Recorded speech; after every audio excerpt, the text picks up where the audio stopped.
Sa malalim na kasaysayan ng mitolohiyang Pilipino, kilala niyo ba ang tagapagbantay ng ilalim ng mundo at tagapamahala ng mga kaluluwa ng mga yumao? Sino nga ba siya? Siya ay si Sitan.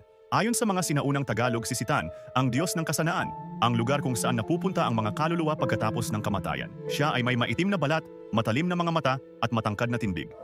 Siya ang naghuhusga sa mga kaluluwa, tinitimbang ang kanilang mga nagawa sa buhay upang malaman ang kanilang kapalaran sa kabilang buhay. Sa kasanaan, ang mga kaluluwang nagkasala ay pinaparusahan. Halimbawa, ang isang kaluluwa na nagkasala ng pagtataksil ay maaaring maglakad ng walang katapusan sa madilim na kagubatan na puno ng mga ugat na tila mga kamay na nagtatangkang dumakip. Ang isang nagnakaw ay maaaring parusahan ng walang katapusang uhaw sa disyertong bahagi ng kasanaan, kung saan ang lupa ay basag at tuyong-tuyo. Si Sitan ay may 4 na katuwang manggagaway, mankukulam, hukluban at silagan. Ang mga ito ay nagdudulot ng sakit, kamatayan at kapahamakan. Kung gusto niyo pang makilala sila, mag-comment lang sa ibaba para sa part 2.